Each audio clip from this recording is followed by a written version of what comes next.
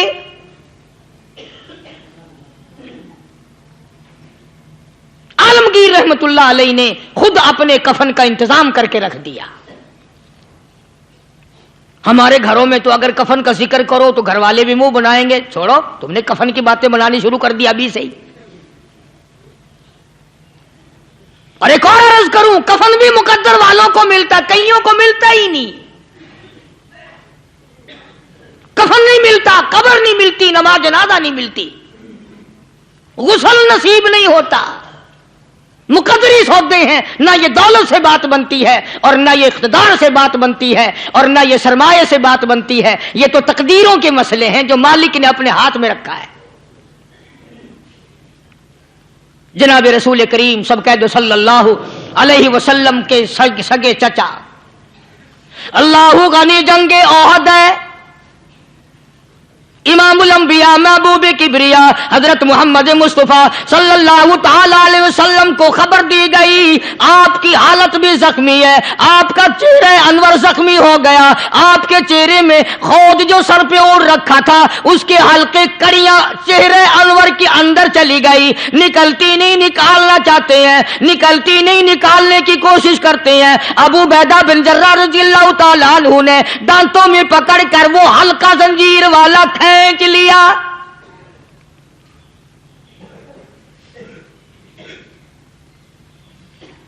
اللہ غنی، ادھر خون کا پھوارا چھوٹا، خون کا پھوارا چھوٹا۔ اللہ، عرش الہی سے آواز آئی، جبریل، پل جھپکنے کے برابر جبریل ساری دنیا کا نظام طے کر سکتا ہے۔ توجہ، اللہ نے آواز دی، جبریل، عرض کیا حضور، فرمایا یاد رکھ اگر میرے محبوب کا خون زمین پہ گر گیا تو پھر تو جبریل کا آئے گا۔ سدرۃ المنتہا سے سیکنڈ تو بڑی چیز ہوتی ہے، پل جھپکنے سے پہلے جبریل نے آ کر اس خون کو سنبھالا ہے۔ اتنی عظمت ہے سرکار مدینہ صلی اللہ علیہ وسلم کی اللہ تبارک و تعالیٰ کے یہاں، اور ہر پیغمبر کی۔ ابراہیم علیہ السلام کو وقت کے بادشاہ نے منجنیق میں بٹھا کر یوں آگ میں پھینک دیا، اس منجنیق میں سے، پنگوڑے میں سے خلیل نکل چکا۔ آواز آئی جبریل، جواب ملا حضور کہ میرا خلیل کو کیا ہوا؟ حضرت جبریل کو حکم ہوا، یاد رکھ اگر خلیل کا ایک بال بھی جل گیا تو جبریل کس کام کا؟ اللہ تبارک و تعالیٰ کے فرشتے نے پہلے پہنچ کر آگ پہ پر بچھا دیے۔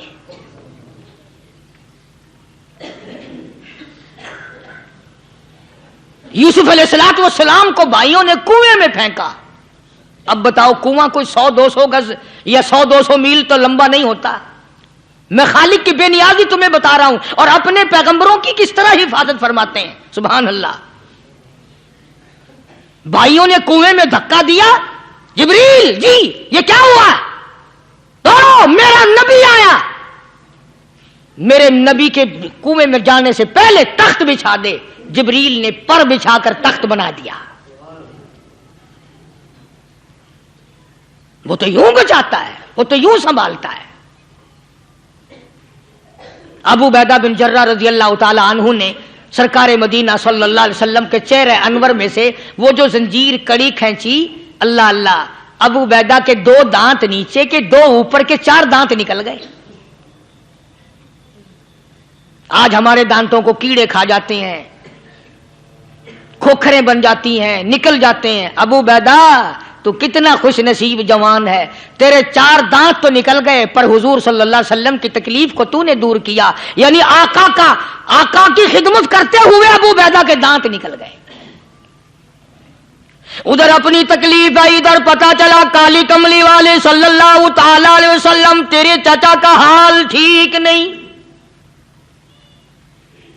جناب امیر حمزہ رضی اللہ تعالیٰ عنہ کو شہید کر دیا گیا، کپڑے بھی اتار لیے گئے۔ حضور کریم صلی اللہ علیہ وسلم بڑا صدمہ پہنچا، بڑا رنج پہنچا۔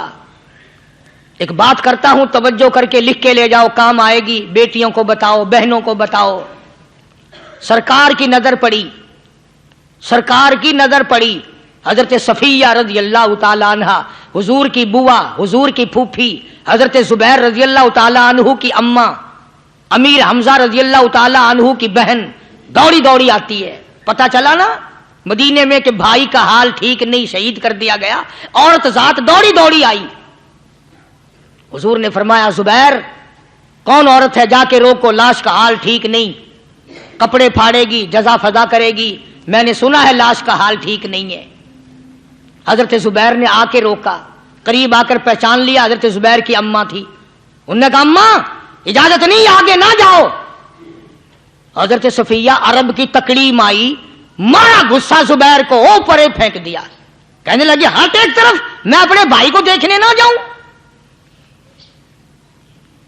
زبیر کو تو مکہ مار کے پرے پھینک دیا۔ اور لوگوں توجہ کرو، غلام آپ بھی بنتے ہیں، غلام میں بھی بنتا ہوں، خدا کی قسم ٹائم پہ غلامی کا پتہ چلتا ہے۔ پھر زبیر کہنے لگا اماں حضور نے منع فرمایا، آگے نہ جا، حضور نے منع فرمایا۔ خدا کی قسم ذمہ داری سے کہتا ہوں، علماء نے لکھا ہے حضرت صفیہ نے جو پیر قدم آگے رکھنے کے لیے اٹھایا ہوا تھا وہ آگے نہیں رکھا، پیچھے ہٹ کے رکھا ہے، میرے نبی کے فرمان کے خلاف نہ ہو جائے، میرے نبی کے ارشاد کے خلاف نہ ہو جائے، اگر خلاف ہو گیا تو میں ماری جاؤں گی۔ اور وہیں رک گئی، کہنے لگی او زبیر بیٹے جاؤ، میرے محبوب سرکار مدینہ صلی اللہ تعالی علیہ وسلم سے جا کے کہو میں نے لاش کا حال سن لیا ہے، مجھے سب کچھ پتا چل گیا ہے، جا کے کہو بے شک میں عورت ہوں لیکن گھبراؤں گی نہیں، جب سے میں نے تیرا کلمہ پڑھا ہے میں نے صبر کرنا بھی سیکھ لیا ہے۔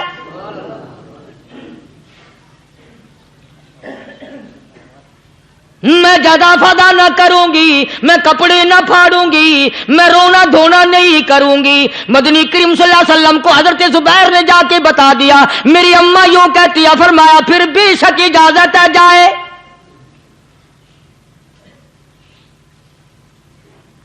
آج کی کوئی مائی ہوتی اتنا حال دیکھ کر بھائی کا نہ جانے ہارٹ فیل ہو جاتا۔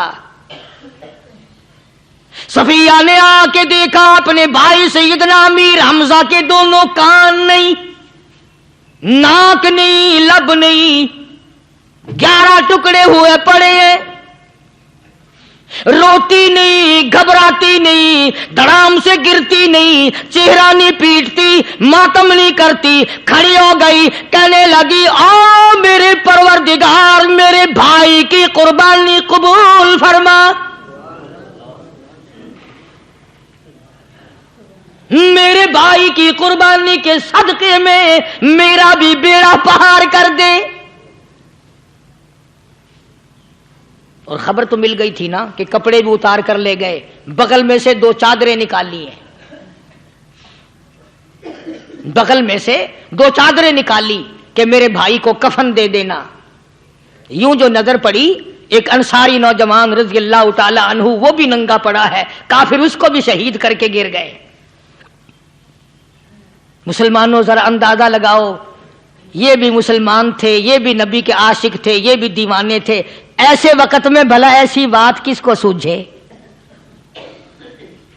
ماں جایا بھائی ہو، سگا بھائی ہو، اچھی محبت اور تعلق ہو بہن بھائی کا، اور سید الشہداء حضور نے فرمایا ہو وہ ننگا پڑا ہے، 11 ٹکڑے ہوئے پڑے ہیں، ایسے وقت میں ایسی بات کون سوچے؟ صفیہ کہنے لگی لوگوں ایک چادر اس بھائی کو دو جو میری ماں کے پیٹ سے پیدا ہوا، ایک چادر اس بھائی کو دو جو محمد کے کلمے نے میرا بھائی بنا دیا ہے، جو میرے نبی نے کے کلمے نے میرا بھائی بنا دیا ہے۔ کل قیامت میں خدا یہ نہ فرما دے صفیہ کفن دینے آئی، خیرات دینے آئی تو اپنے کو دے کے چلی گئی۔ اب ان میں ایک چادر ہے چھوٹی اور ایک ہے بڑی، پھر کہنے لگی میری چادریں واپس کر دو، ایسا نہ ہو میرے بھائی کو بڑی مل جائے دوسرے بھائی کو چھوٹی مل جائے، اللہ پاک کل یہ نہ فرما دے اگر کفن دینے بھی آئی تو اپنے کو بڑی دوسرے کو چھوٹی، یہ اللہ کی رضا والا تو کام نہیں۔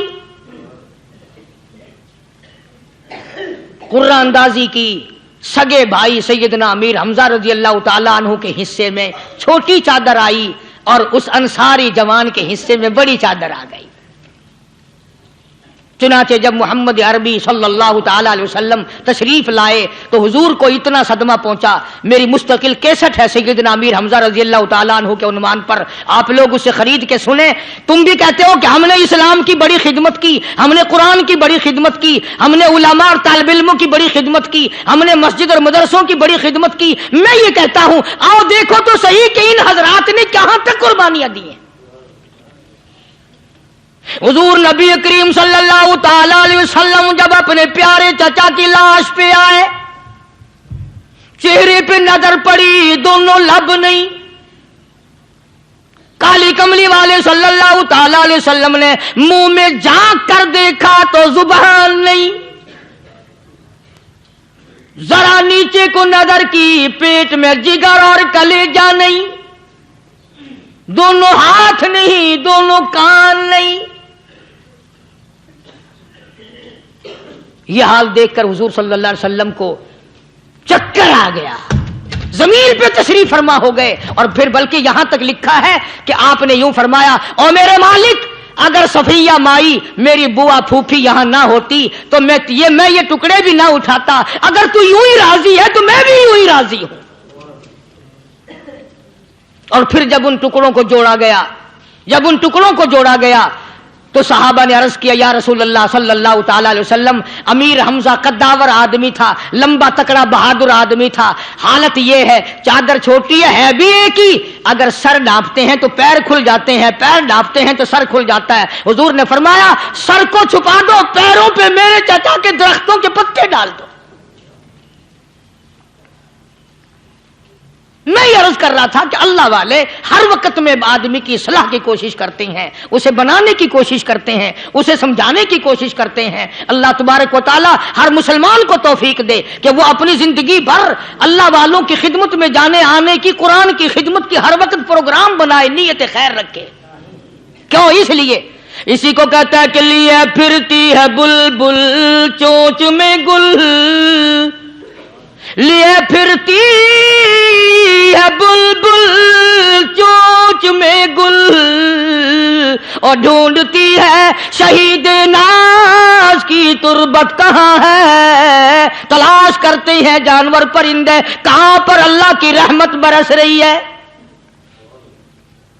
تو ہمیں بھی اللہ کی رحمت کا طالب ہونا چاہیے، اللہ کی رحمت کا متلاشی ہونا چاہیے۔ اللہ پاک مجھ پہ اور آپ سب پر، ساری امت پر اپنا کرم فرمائے۔ وآخر دعوانا ان الحمدللہ رب العالمین۔ اللہم صلی وسلم وبارک علی سیدنا و مولانا محمد النبی الامی الہاشمی وعلی آلہ واصحابہ برۃ الکرام۔ الہ العالمین ہم سب پہ کرم فرما، یا اللہ فضل کا معاملہ فرما، کرم کا معاملہ فرما۔ حاجی رشید صاحب مدینہ گلاس فیکٹری والوں کا آپریشن ہوا ہے، ہر وقت دعا کرتے رہتے اللہ تعالیٰ سے کاملہ عطا فرمائے۔ میرے خدمت گزار ہیں ساتھی ہیں سرفراز خان صاحب باولپور کے، ان کی اللہ پاک اپنے فضل و کرم سے پریشانیوں کو دور فرمائے، اور جتنے بھی حافظ گل محمد کی والدہ انتقال کر گئے اللہ تعالیٰ مرحومہ کی قبر کو جنت کا باغ بنائے۔ یا اللہ ہم سب کے والدین کی مغفرت فرما، ماں باپ کی بخشش فرما، آبا و اجداد کی مغفرت فرما، دوست احباب اور خدمت گزاروں کی مغفرت فرما، دور کے نزدیک کے مسجد کے مدرسے کے میرے خدمت گزاروں کے کاروبار میں مال و جان میں برکت عطا فرما، یا اللہ اپنے فضل و کرم سے سارے پاکستان کی حفاظت فرما، یا اللہ تمام بیماروں کو شفا عطا فرما۔ کئی ساتھیوں نے کہا یا اللہ سب کے کاروبار میں برکت عطا فرما، سب کے روزی رزق میں وسعت عطا فرما، سب کی فصلوں میں برکت عطا فرما، اسپتالوں میں گھروں میں دور نزدیک جتنے بیمار ہیں یا اللہ سب کو شفا عطا فرما، یا اللہ سبھی کی پریشانیوں کو دور فرما، سب کی مشکلوں کو آسان فرما، ہم سب کی اولاد کو نیک اور نمازی بنا، ہمارے گھروں کو نماز اور قرآن سے آباد فرما، یا اللہ ہم سب کو پختہ نمازی بنا، کلمے اور ایمان والی موت عطا فرما، یا اللہ تمام مسلمانوں کو ہدایت عطا فرما، پوری دنیا میں دین کے چشمے بہا دے، قرآن اور ایمان والی زندگی بنانے کی توفیق عطا فرما، یا اللہ تمام مسلمان جتنے بھی پوری دنیا میں عالم اسلام کی حفاظت فرما، ان سب کی جان مال عزت آبرو اور ایمان کی حفاظت فرما، یا اللہ تمام مسلمان جتنے بھی یہ مرد عورت جھولی پھیلائے بیٹھے ہیں سب کو حج بیت اللہ نصیب فرما، سب کو روزہ رسول اللہ صلی اللہ علیہ وسلم کی زیارت نصیب فرما، یا اللہ جتنے مسلمان مرد عورت قبروں میں چلے گئے سب کی قبروں کو جنت کا باغ بنا، ہمارے اساتذہ کی مغفرت فرما، مشائخ کے درجوں کو بلند فرما، یا اللہ جتنے بھی مریض ہیں دکھ دردوں کو دور فرما، یہ ہمارے جتنے بھی مسجد کا انتظام کرنے والے حضرات ہیں یا اللہ سب کی دینی دنیاوی پریشانیوں کو دور فرما اور نیک ارادوں میں کامیاب اور پائے تکمیل تک پہنچا، ہم سب کی اولاد کو ہماری قبروں کا وارث بنا، یا اللہ ہماری نمازوں کا وارث بنا، یا اللہ دین احمد صلی اللہ علیہ وسلم کا وارث بنا۔ ربنا تقبل منا انک انت السمیع العلیم وتب علینا انک انت التواب الرحیم، صلی اللہ علی حبیبہ محمد وعلی آلہ واصحابہ اجمعین برحمتک یا ارحم۔